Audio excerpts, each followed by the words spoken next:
Hi, thank you for considering me. I currently have a cold right now, so my voice is kind of hard to understand a little bit. My name is Emily Amanda Inselman. I've grown up in rural communities of the Northwest my whole life. I am the youngest of four children. I have two older brothers and one older sister.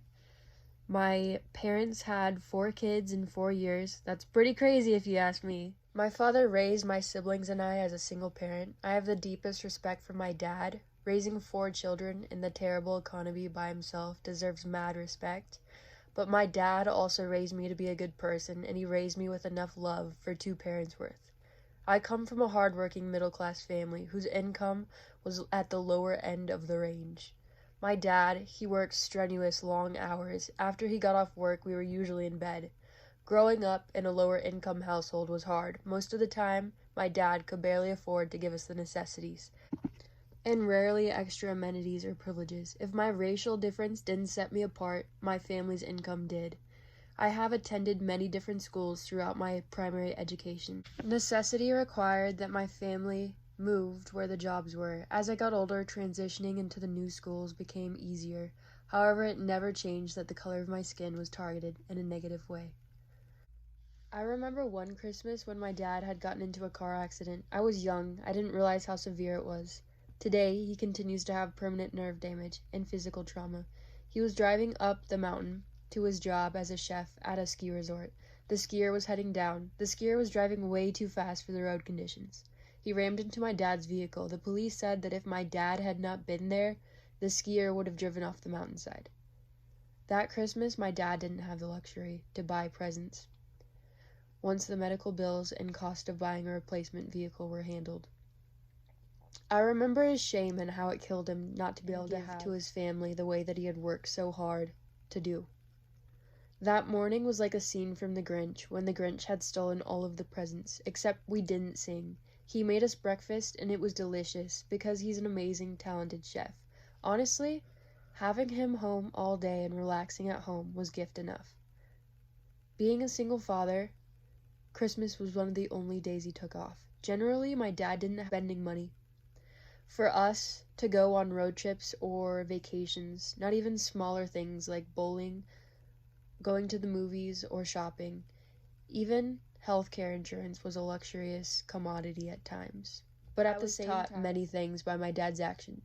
I was shown how to work hard and be a good person. My dad showed me what a true, passionate work ethic is. And I was taught how to cook at a young age. Talking to fellow students, I learned that not all families are like mine.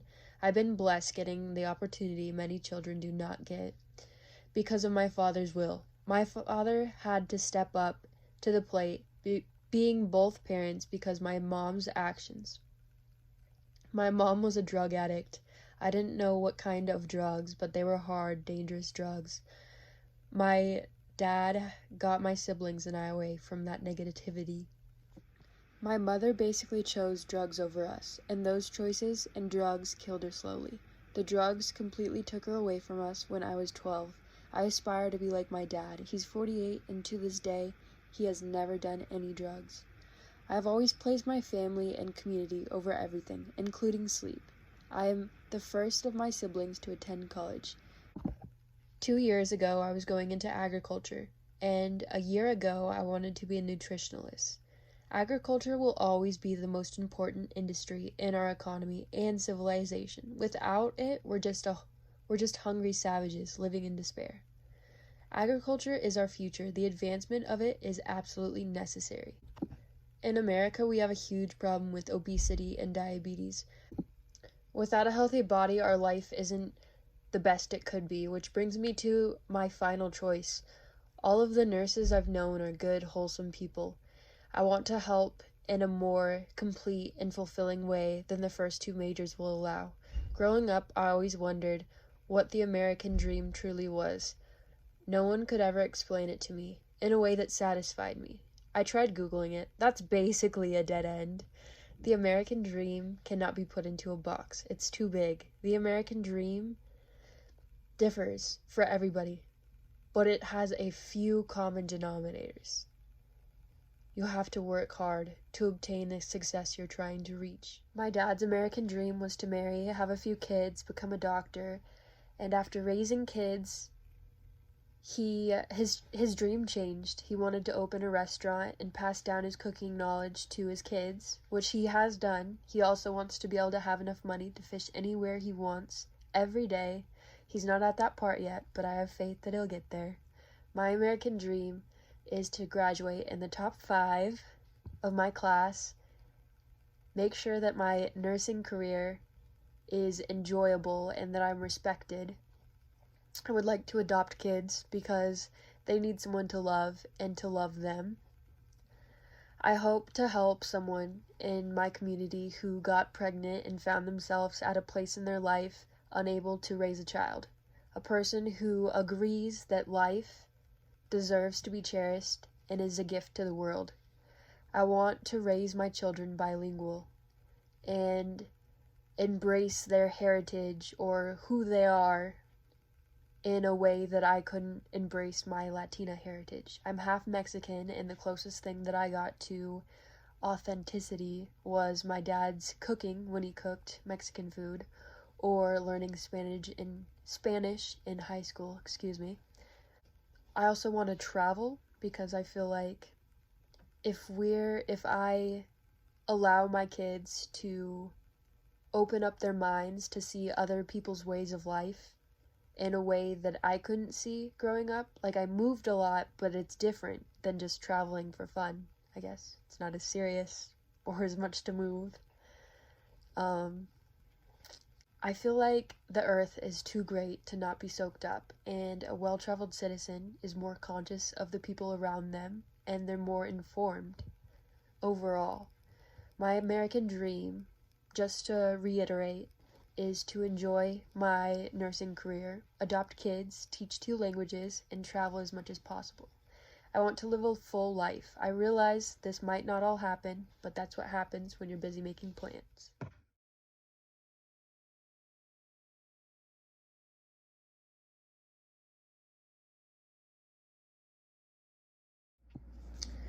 The leadership position that I chose was the leadership position that I have from working at my dad's restaurant.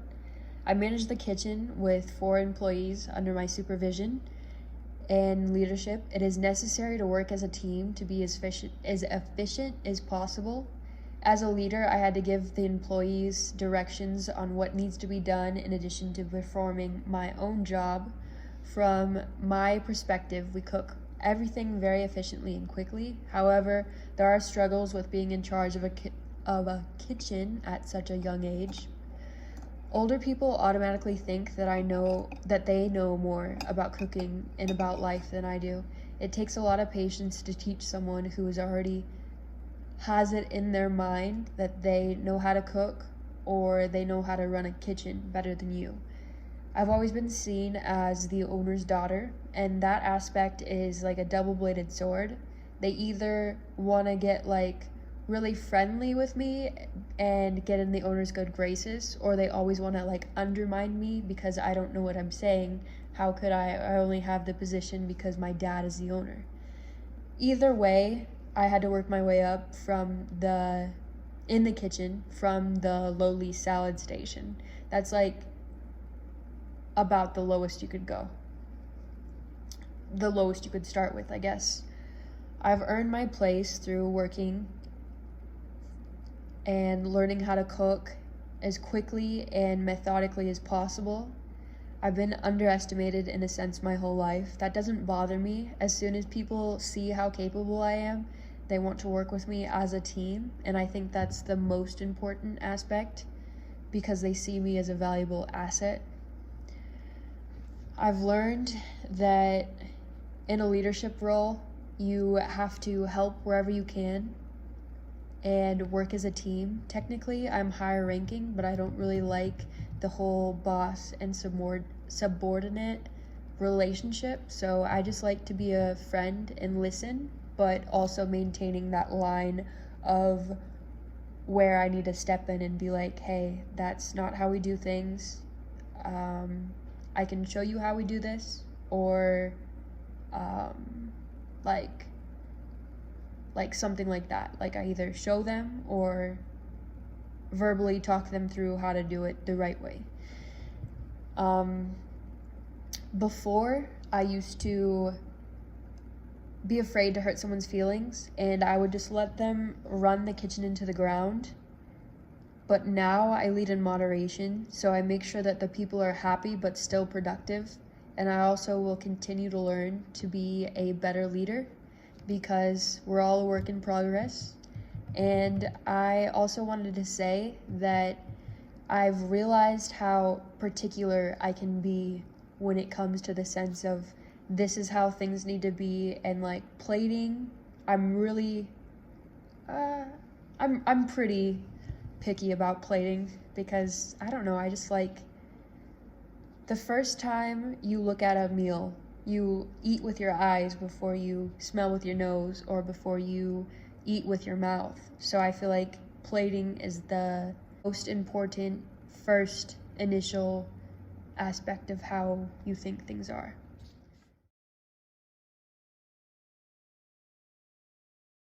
I use my dad's restaurant as a group project type sort of scenario. Every Monday, he and I cook for members of our community. It's not like a food shelter, but we gather with the members of our community once a week.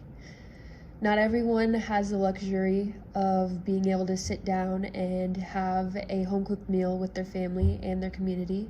The mood and the conversation feels lighter than normal. A typical Sunday night, my dad and I sit down and plan the meal. We work with what we have and order what's needed. This way we can use the food that we're not selling and still give back to the community. So I thought that was a good idea.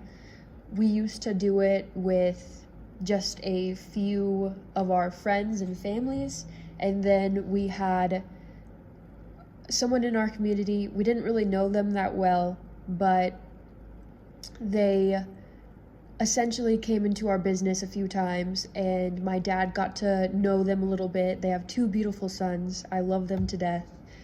But their scenario was the home that they were living in at the time. They were trying to move. They actually bought a house, but the landlord of the home that they were living in, he said that they needed to move out before the weekend was over, and they couldn't get the keys to their new house until the next weekday.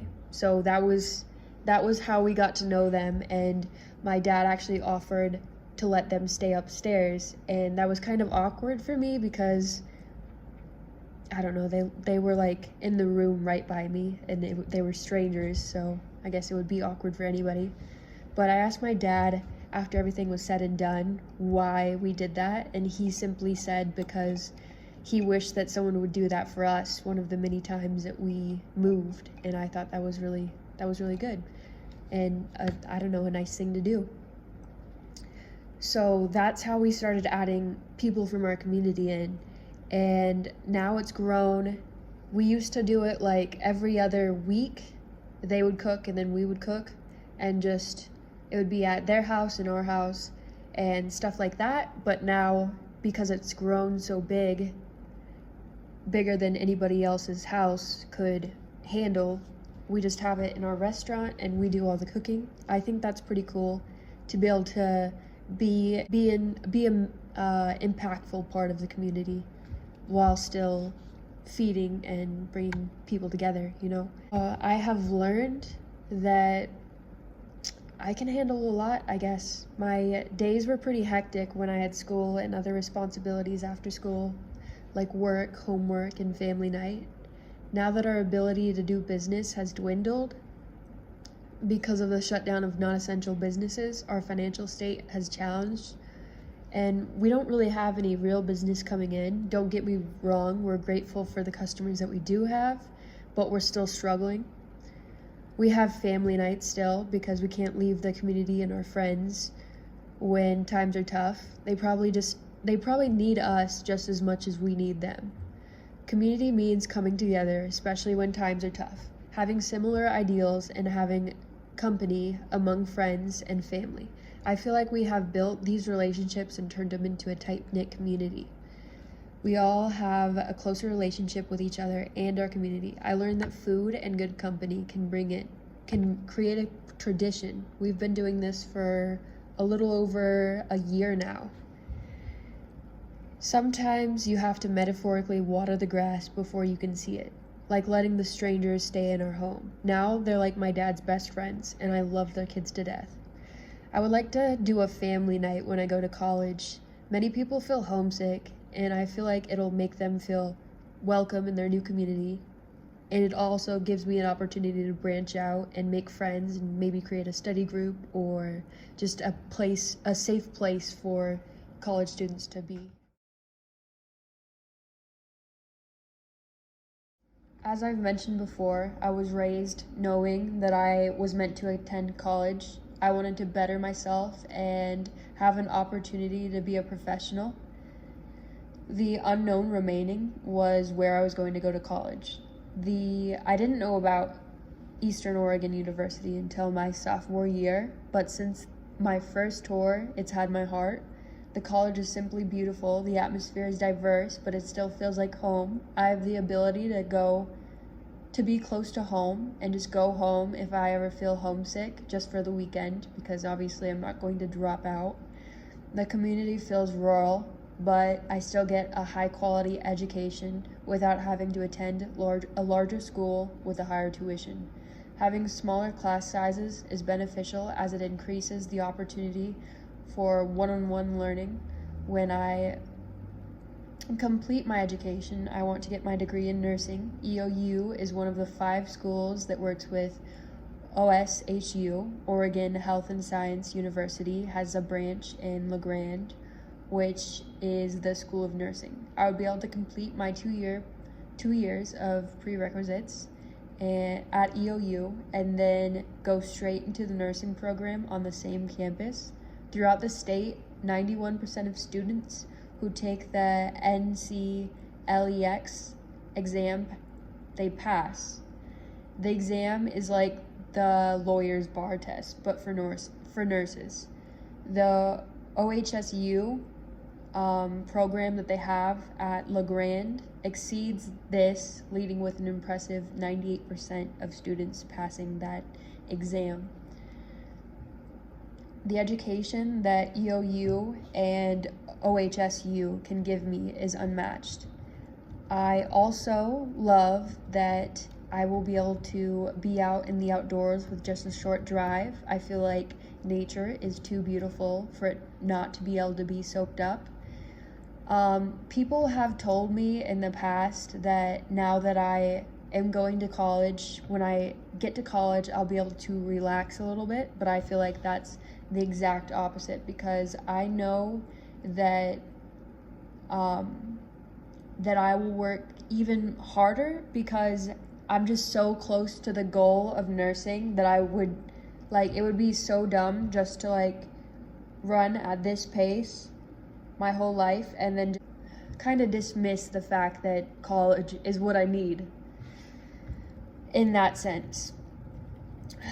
Like I've said before, I would like to be in the wilderness with just a short drive, and I enjoy and will continue to enjoy the outdoors.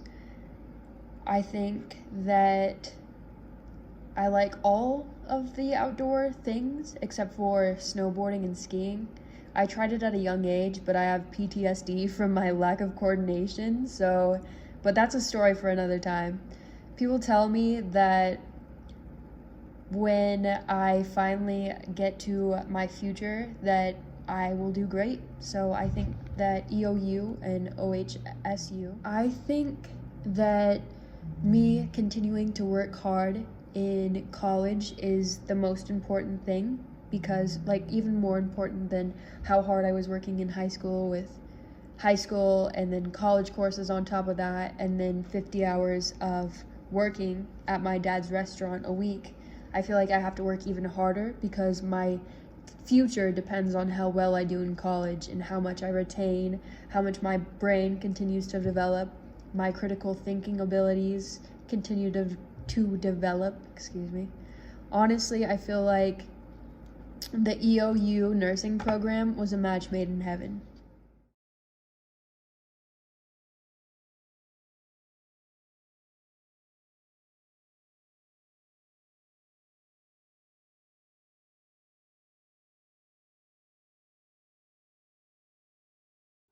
I have chosen nursing because all of the nurses I have known are wholesome and genuine people. Blood and gory imagery doesn't really affect me.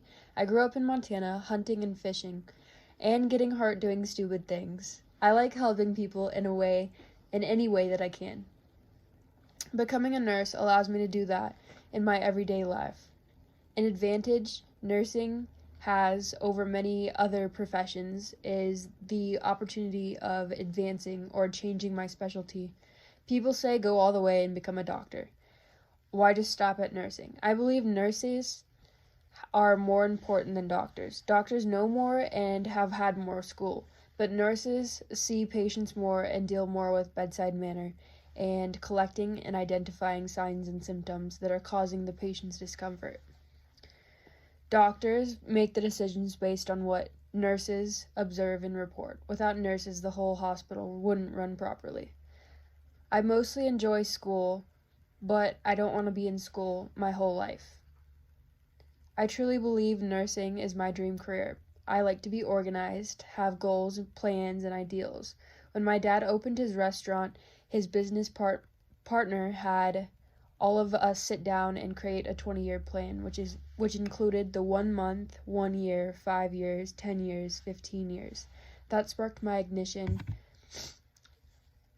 to create plans for the future. After graduation, I intend to go straight into nursing, and if I ever want to change of pace or scenery, I can just take another course or get more training through the hospital. Nursing is my future.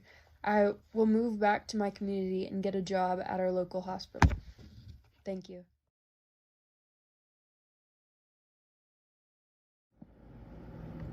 When I first heard of the scholarship from a fellow student, he started talking about it in our college prep class, and he had me at the word rural.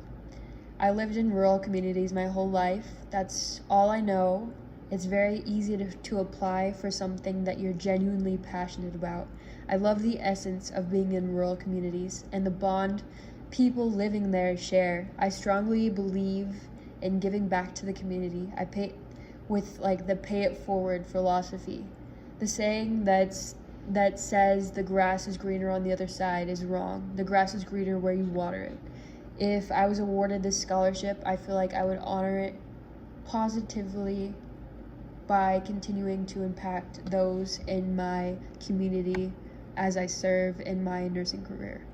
Unfortunately, college is priced as a luxury and seen as a necessity.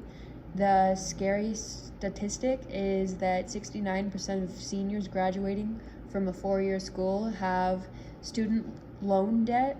The same website said that the average amount of debt was about 28 grand. I know that I don't have 28 grand in my pocket somewhere. I know that I have $6,000 in scholarships already, and that basically my whole first year, my freshman year of college, is paid for by grants and other things that I've done over the course of my life. And I hope to receive more scholarships because honestly, anything helps.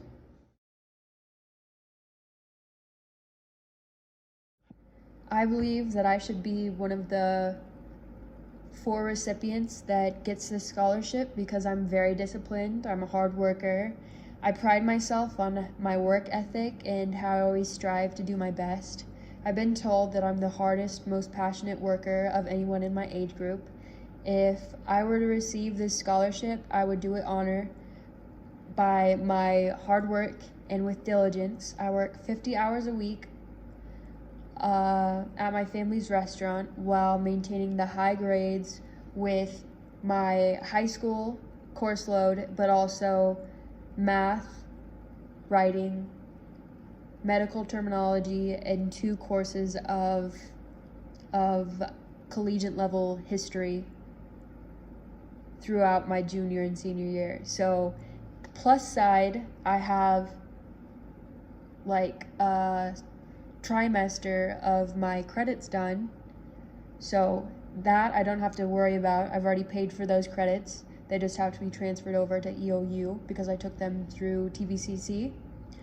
And I realized that my life hasn't always been easy, but I feel like I've made the best of it and played the cards that I've been dealt to the best of my ability. Most people would be hardened by the bullying, the loss of a parent, or the constant moving, but I feel like I feel more for people. I think I understand them better, and I know what makes them tick. I can help them because I understand them a little bit better. I was raised in rural communities, and that's where my heart is. I plan on moving back to the community I call home. I grew up dreaming of a better life for me, my future family, and the family that I have now. Furthering my education at EOU is how I become a nurse. My dad didn't raise a quitter. I won't stop until I get there, and once I get there, I'll turn back around and help the person who is coming or trying to make their way up in the ladder of life.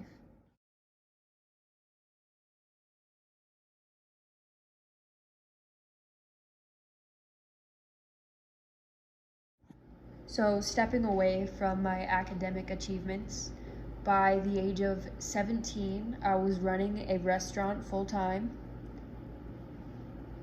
Well, not a restaurant. I was running the kitchen. I feel like if I ran a restaurant full-time at 17, I would need like 2 brains and 8 arms or something like that. I've always enjoyed fishing. As soon as I could walk, I was at my dad's side helping him throw the fish back in and catch the fish. By helping him fish, I mean that I was waiting at his side like this, and then when he would hook the fish, I would go like this and reel in as fast as I could, and then as soon as I got it to land, he would take the hook out of its mouth and then give it back to me, and then I would like throw it into the lake or whatever body of water that we were fishing in. And I do admit that I threw it just a bit too hard, but what can I say? I was excited and young, and I feel like fishing has always had my attention and my passion behind it. At the age of 11, I picked up fly fishing because my dad had picked it up, so naturally I learned it too. So I don't know if you're familiar with fly fishing, but there's, one sec.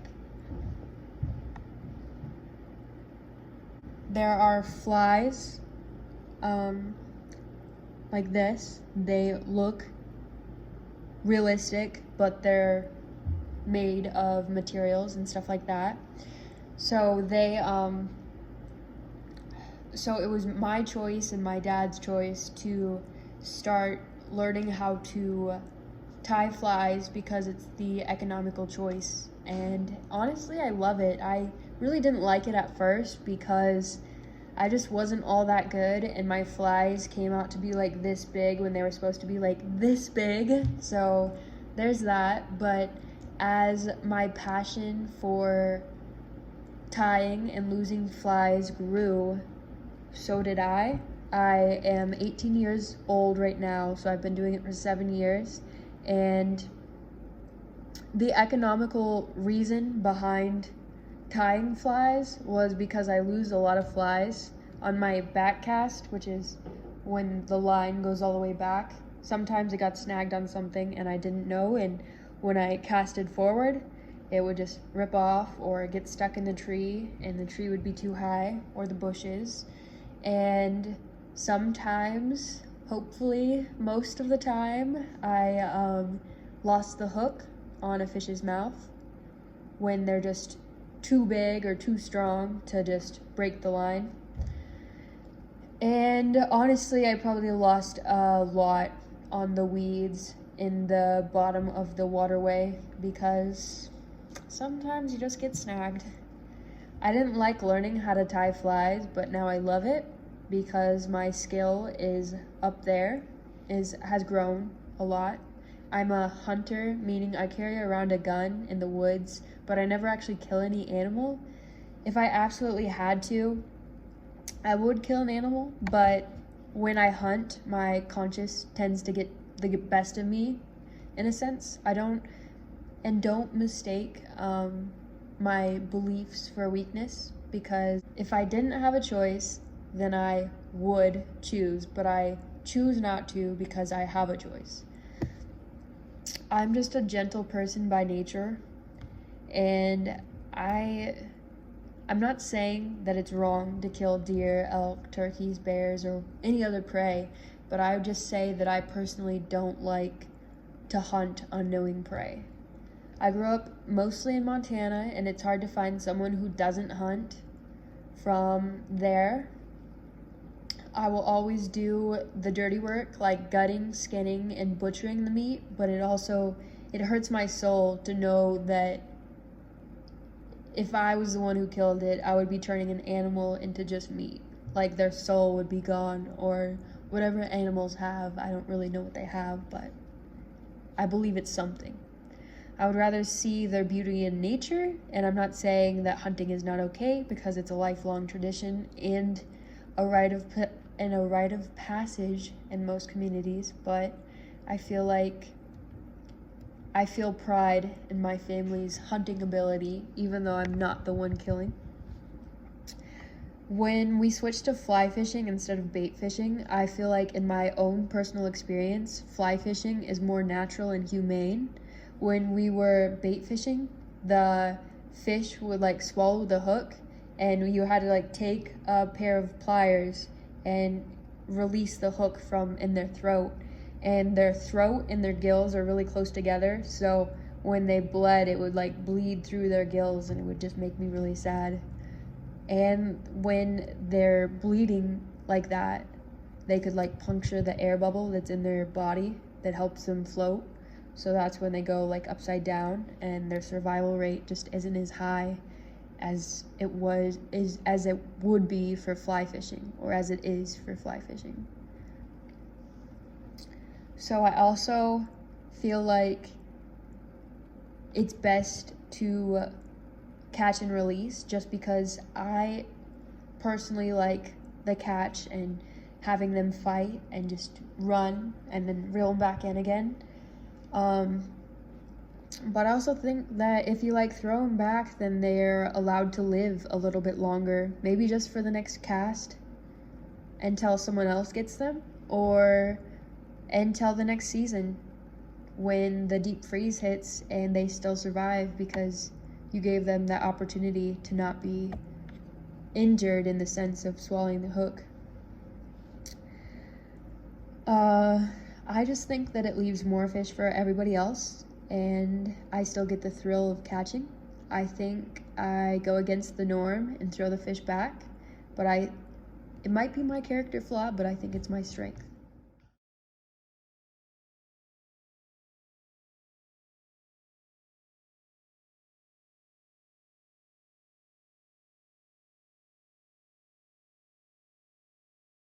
A few questions I have are: what advice do you give me as a future college student? What heights do you think I can reach, and what struggles do you think I'll have?